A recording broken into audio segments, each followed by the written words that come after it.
Hello, everyone. Welcome to this week's edition of Ask Coach Marie. I'm Marie O'Neill, founder of Padma Life Coaching, and your host on this series.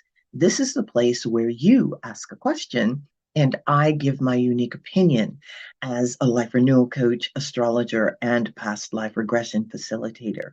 I'm not a therapist, and I will never tell you what you must do. Each week on Friday, a new video is released with me answering 2 questions from the viewers.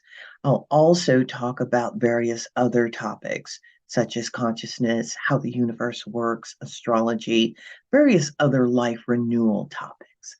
Let's get going with the questions from this week. Our first question, let's see if I can get this open. Our first question comes from Sue, who is in Toronto. Sue asks, what advice do you have for dealing with people who don't understand or accept my trauma? Thank you for sending this question in, Sue. This is one of those sticky subjects. What I have found over the years with people is when they are not responding to trauma, a lot of times it's because they don't know what to say or they don't know what to do. They feel helpless and they just don't know what to do.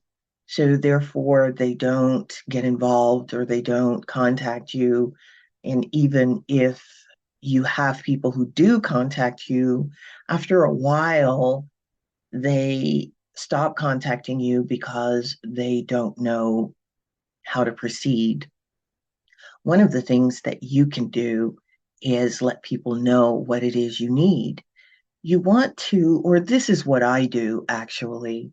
I assume typically that people don't know how to help or how to respond. Therefore, if I need help from a particular person, I will contact that person and ask for that help. And that's what I recommend you do if the case is that they are accepting of your trauma, but just don't know what to do. In the case of not accepting your trauma, that's you don't really know whether or not they're not accepting your trauma unless they say so. If someone has said they don't believe you have that trauma, then you actually don't want to push it onto them. You don't want to talk to them about it because it's not going to be an open topic for them. And that's okay. Each person has their own viewpoint, and that is fine. When we suffer trauma, usually we have a couple of people who really come in quickly and help with the immediate issue of the issues related to the trauma. And then after a while, they may slowly go away or start not asking you about the trauma. With trauma, of course, we know that it takes as long as it takes to get over or to heal. And so you want to be patient with yourself and you want to be patient with those around you. As I said, don't assume that people don't understand the trauma because they may. Maybe they have gone through that same trauma and your trauma has re-traumatized them, which means that they want to probably get as far away from trauma as they can. Do what you can to nurture yourself and take care of your trauma. Hire a therapist or a coach or someone who you can talk to about the trauma. If you have close friends, you can also, and actually it's a good thing to have really close friends that you can talk to about trauma who are actually open to talking to you about the trauma. You need more than one friend though, because you don't want to overload one friend with everything. Because remember, this is energy that another person is taking on. Even though it's not their trauma, they're still being affected by it. So I hope that helps. All right, our next topic for today is the law of attraction. Now, why would I want to talk about the law of attraction? I want to talk about it because I, of course, over the years, just like you, have heard a lot about the law of attraction. What I've experienced concerning the law of attraction is what I want to talk about today. We've all, or at least most people, know about the movie The Secret, which says all you really have to do is feel and put out there to the universe what it is you want and visualize yourself having it, and it comes to you. Well, it's actually a bit more than that, which I learned a few years after I watched the movie and started putting the practices in action.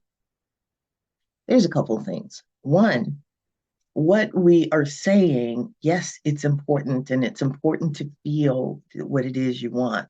However, what we're actually creating is what's going on in the subconscious mind and not in the conscious mind, which is one of the reasons that the law of attraction, we would assume that it's not working, but it actually is.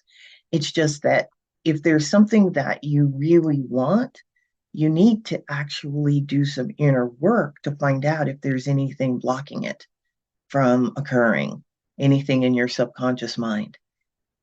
And that's a whole nother topic, but that's what you want to do. The other thing with the law of attraction is what you create. It's also going to be determined by your karma, by your soul desire, mostly the soul's desire versus the personality's desire.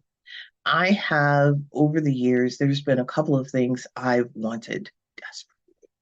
And I've felt the feelings, I've gone in, I've healed what I thought was the issue holding me back from getting it, and still it didn't manifest.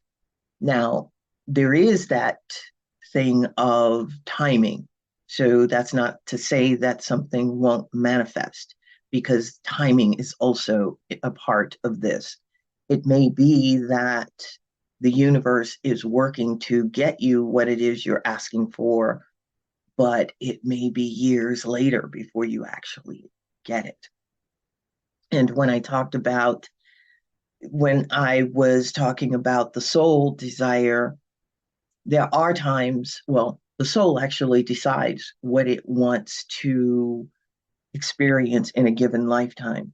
And if the personality, the ego, decides it wants something else, then typically the soul, a lot of times, will override what the personality or the ego wants, and you don't get it. The other factor is the level of consciousness of the individual. If your level of consciousness fits with what it is you're asking for, then a lot of times you will go ahead and get it. So what we have going on with the law of attraction, we've got our level of consciousness, which a lot of times, sometimes doesn't fit, and it has to shift. We've got timing. So if you want something, the universe may be moving heaven and earth to get it for you, but it may be a while down the line before you actually get it. You've got of course, the soul desire. If the soul is saying it does not want this experience, it's not going to happen, no matter how much you feel the feeling. The other thing is the subconscious mind and what's going on in the subconscious mind. If the subconscious mind is programmed in a particular way that is different than what it is you're asking for, you're going to keep manifesting what is in the subconscious mind versus what it is you actually want. That said, if there is something you want, I would still go ahead and put it out to the universe that this is what you want. Feel the feeling, feel yourself in it, and still go within to find out if there is any type of blockage. So I hope that helps some of you with the law of attraction. I'm sure that I'm going to revisit that topic again in the future, but for now, that's it. The next question comes from David, who is in Austin, Texas. David says, what are some practical steps I can take to improve my mental health and well-being? That's really good.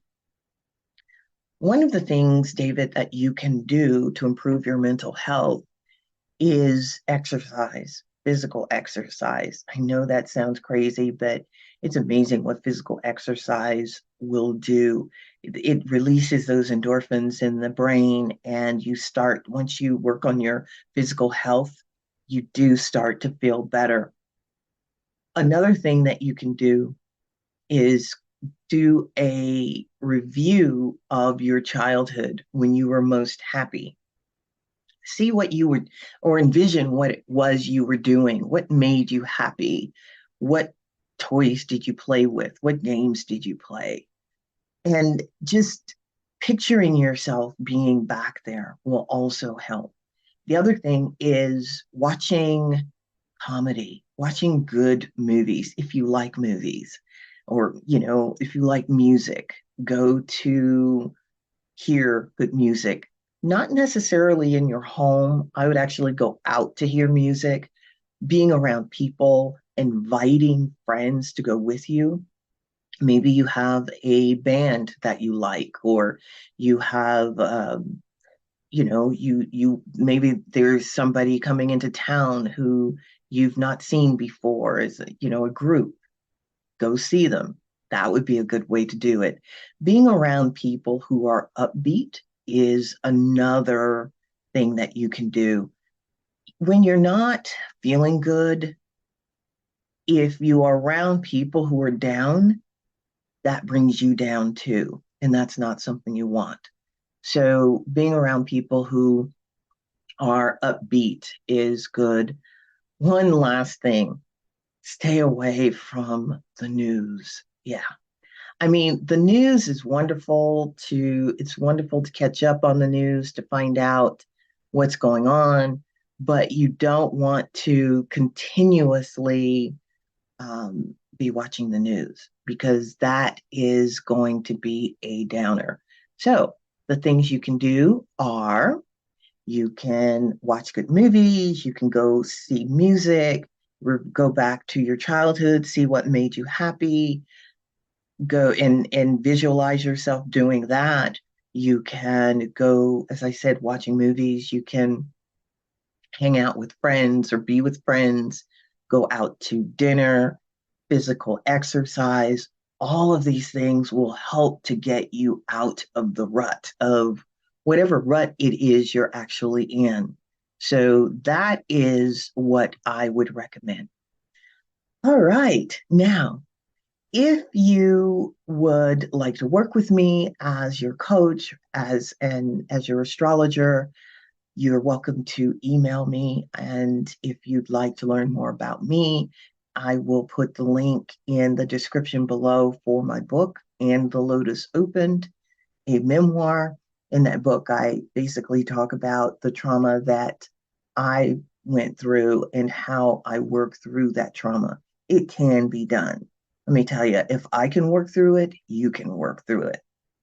The other thing is, if you have questions that you want me to answer for you, please send them to padmacoach at icloud.com. That's padmacoach at icloud.com. And last but certainly not least, please like and subscribe to my YouTube station. This really helps the algorithms, and you get notified every time I put out a new video. I hope you all have a wonderful rest of your week. We're in holiday season, so I wish you all a wonderful holiday season. Bye-bye.